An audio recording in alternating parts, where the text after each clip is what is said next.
Salut à tous, est-ce que vous saviez que vous aviez des super pouvoirs? Grâce à l'éducation positive, vous pouvez devenir des super parents. En tout cas, c'est ce que notre invitée du jour vous promet. Elle s'appelle Delphine Cédolin. Si ça vous intéresse, si vous craquez avec vos gosses, eh bien restez avec nous, tout va s'arranger. Israël, comment ça marche? Vous allez adorer comprendre Israël. Bonjour Delphine. Bonjour Cathy. Alors, ai-je dit vrai dans mon introduction ou pas? Alors, ça dépend de comment je mets en place les choses. Mais si je veux changer les choses, je peux changer les choses. D'accord. Alors, je veux, je peux. Bon, d'accord. Ça commence, on va dire... Ça va. On attend de voir la suite. Donc on va choisir un thème parce qu'on peut pas vraiment parler de tout évidemment. Mais c'est vrai que lorsqu'on fait l'ALIA, il y a beaucoup de tensions, de conflits dans les maisons et parfois, même quand on fait pas l'ALIA d'ailleurs, mais ça s'accentue avec l'ALIA. Les frères et sœurs se disputent sans cesse et les parents ont du mal à gérer. Qu'est-ce qu'il faut faire ? Alors, déjà, la première question à se poser, c'est pourquoi il y a des disputes et qu'est-ce que les disputes peuvent apporter à l'enfant. D'accord ? Okay. Si mon objectif, c'est d'avoir le calme et qu'il n'y ait aucune dispute juste maintenant, sans penser à l'avenir, alors là, je peux crier, mettre les poings sur la table ou décider ou rentrer dans la relation.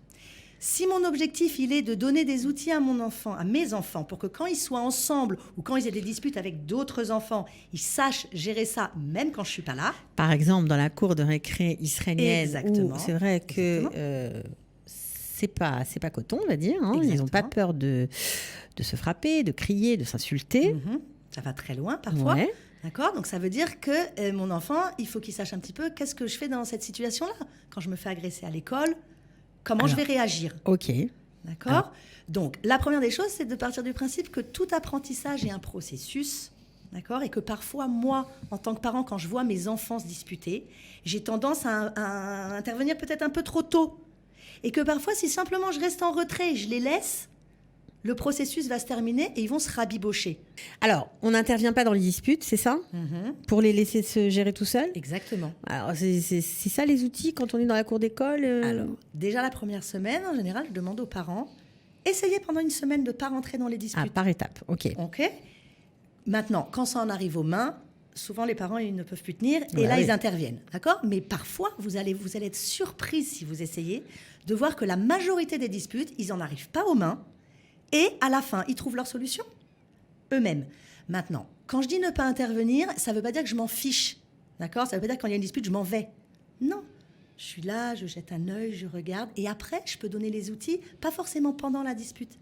Déjà, s'il y a un enfant qui vient me voir et qui me dit « Maman, il m'a tapé, il m'a pris », je ne suis pas obligée d'intervenir en disant qui a raison, qui a tort. Je peux dire « Moi, tu sais, quand quelqu'un me fait du mal ou quand quelqu'un me parle mal, j'écoute même pas, je m'en vais. » Est-ce que tu veux qu'on aille faire quelque chose tous les deux ? Est-ce que tu veux... Donc ça peut être une solution. D'accord ? C'est-à-dire que quand l'enfant vient me demander, oui, je vais lui donner un outil. Mais s'il ne me demande rien et qu'ils font leur bidouille tous les deux... Un outil, ça veut dire une réponse concrète à appliquer tout de suite, c'est ça ? Oui, ça veut dire une solution possible pour l'enfant. D'accord. D'accord ? Maintenant, cette solution, c'est important que ce soit lui qui se l'approprie. D'accord ? Parce que très souvent, en tant que parent, je vais tiens, tu fais ça, tu lui dis ça et c'est bon. Mais si ça ne convient pas à l'enfant, ça ne va pas marcher. Alors, il y a aussi parfois des conflits où, par exemple, les frères et sœurs se disputent en hébreu. Les parents parlent français et ne comprennent pas toujours. Ça monte. On ne sait pas de quoi on parle. Bon, je schématise peut-être un peu, mais j'avoue qu'au début, ça peut arriver. Alors, qu'est-ce qu'on fait ? Alors, déjà, ça peut aider. Parce que si je ne comprends pas ce que mes enfants disent, je ne vais pas avoir tendance à prendre parti. Donc, ça peut être bénéfique pour moi. D'accord, on ne prend pas parti, on ne les sépare. Nous, alors, si ça en arrive aux mains, oui. Je vais pas aller... Après, ça dépend des âges aussi. C'est sûr qu'un enfant de 5 ans et un de 10 ans qui se bagarrent, je vais peut-être pas les laisser se bagarrer jusqu'au bout. Mais ça, c'est vraiment au choix du parent. Et en fait, l'important, c'est que le parent se pose la question de quelles vont être ses limites à lui. Et ça, c'est différent pour chaque parent. D'accord ? Moi, je connais des parents, par exemple, quand leurs enfants se disputent, ils disent « vous m'appelez que s'il y a du sang ». Alors, ils disent ça en rigolant. Mais c'est une manière de dire, vous gérez vos choses tout seul, et moi, je viens que si vraiment vous êtes en détresse.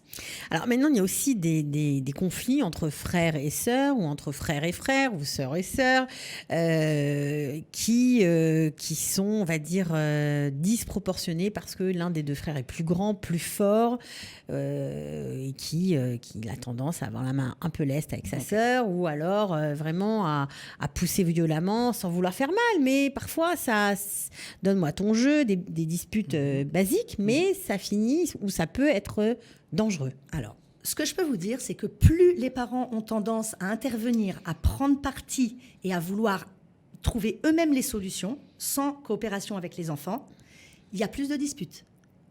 C'est comme tout comportement inadapté. Si je donne beaucoup de place aux comportements négatifs, il y a de grandes chances qu'ils se reproduisent. Parce que c'est comme ça que l'enfant va justement attirer l'attention et créer sa relation avec le parent. Des enfants qui savent, parce que c'est dans le mode de la famille, de ne pas intervenir dès qu'il y a une dispute, en général, ils se disputent moins, ou ils n'ont même pas besoin de se disputer devant les parents. Alors, quand il y a des disputes, en général, dans les familles, ok, les parents n'interviennent pas, mais parfois les parents ont tendance à taguer un de leurs enfants, et sans le faire exprès, mais il y a toujours le méchant, le gentil. Alors, c'est ce que je vous disais avant l'émission. Et moi, quand je suis arrivée à Adler, donc j'étais maman novice, j'avais 2 petits-enfants et c'est ce que j'ai fait. Et je peux vous dire par expérience, ça, c'est bon pour personne. Ni pour les parents, qui se retrouvent avec toujours... On protège le plus petit en général. Exactement. Bon, c'est naturel. Et c'est pas ça non plus pour le plus petit. Ni pour le plus faible, ni pour le plus fort. Ni pour le plus fort. Je veux dire, Adler, par exemple, il me dit toujours, tu n'interviens pas, tu n'interviens pas. Et moi, au début, ça ne me parlait pas, donc je ne le faisais pas. Et puis, j'ai fait mon chemin petit à petit. Et je me suis dit, tous les autres outils qu'ils m'ont donnés, ça a marché, pourquoi pas ? Donc, c'est vraiment un processus. Et un jour, j'arrive près de la chambre et j'entends mon petit bout de chou de 3 ans, donc qui était toujours la gentille à la maison, qui dit à mon grand de 5 ans à l'époque, si tu fais pas ça, je dis à maman que tu m'as tapé. Ça y est, j'ai entendu ça et j'ai accepté ce qu'on me disait à Adler et je me suis dit, en fait, tu ne peux pas savoir, Delphine, ce qui se passe quand tu n'es pas là. Vous savez, des fois, ils sont à table, les enfants, et il y en a un, il fait juste ça avec son doigt. Et l'autre, ça le rend fou. Et nous, on se dit, mais c'est pas... C'est entre eux. Ils savent très bien quel geste faire pour que le parent ne perçoive pas et tombe sur l'autre. Mmh. Donc, en fait, je mettais mes enfants, l'un, c'était le gentil, l'autre, c'était le méchant. Et c'était sain pour personne. Ah, comment vous avez fait ? Donc, j'ai arrêté de prendre parti, complètement. Quand il y en avait un qui arrivait en pleurant, je lui donnais des outils à lui. Et en général, je parlais de généralité. Je disais pas, lui, c'est de sa faute, lui, non. Je disais, tu sais, dans la vie, ça arrive que les gens, ils nous volent nos jouets, par exemple. Alors, qu'est-ce qu'on peut faire ? Qu'est-ce que t'en penses ? Et l'enfant, il me donnait des idées. Je peux faire comme si je m'en fichais, puis après, il laisse le jouet tomber. Ok, qu'est-ce qu'on peut faire d'autre ? Je peux aller voir l'adulte et lui dire, ok. Donc, en fait, l'enfant, il cherche ses solutions. Et ça, c'est quelque chose qui va lui servir quand je ne vais pas être là. Et c'est quelque chose qui va diminuer, parce que ce n'est plus un spectacle. Vous savez, il y a plein de parents, je leur demande, est-ce que quand vous n'êtes pas là, vos enfants se disputent ? Et ils vont se renseigner, et la réponse est non. Quand maman ou papa n'est pas là, quand ils sont chez les grands-parents, il n'y a pas de dispute. Quand ils sont chez les amis... Ils se gèrent, parce qu'ils savent qu'ils doivent s'autogérer. Parce que c'est un jeu entre le parent et l'enfant, à la fin. Et que l'enfant, il a tellement à recevoir de cette situation qu'il va inconsciemment la recréer. Je ne suis pas en train de vous dire qu'en faisant la méthode Adler, vous n'aurez plus de disputes. D'accord ? Je vous rassure directement, des disputes entre frères et sœurs, il y en aura toujours. Ce que je peux faire, c'est diminuer la violence de ces disputes en faisant que mes enfants... En fait, mes enfants, ils demandent, papa, maman, qui vous préférez à chaque dispute ? Et ça, je ne vais pas donner une réponse l'un ou l'autre. Moi, j'aime tout le monde et je donne les mêmes outils à tout le monde. Et ça va vraiment aider l'enfant. Alors, évidemment, ça va les aider à la maison, ça va les aider aussi en dehors de la maison, à se comporter avec leurs copains, leurs camarades, à comprendre parfois cette société israélienne qui est un peu violente, il faut bien le dire. Et ça aidera à gérer mieux leur quotidien. Oui, je pense que oui. Parce qu'un enfant qui n'a pas la langue, par exemple, il arrive à l'école, tout le monde parle hébreu et lui, il n'a pas les codes et pas la langue, ça peut générer aussi une violence parce qu'il ne sait pas s'exprimer. Donc, il faut bien qu'il communique. Et s'il est en face d'enfants qui lui jettent aussi de l'agression, ce n'est pas évident à gérer. Donc, ces outils-là, oui, ils vont aider l'enfant à gérer. Bon, ok, alors on a fait un petit tour, évidemment que c'est pas complet, on pourra en parler encore très longtemps, mais merci beaucoup d'avoir éclairé nos lanternes avec vos conseils. C'était Delphine Sédolin. On vous retrouve sur votre page Facebook. Merci beaucoup. Merci à très bientôt. Vous, Cathy. Ciao.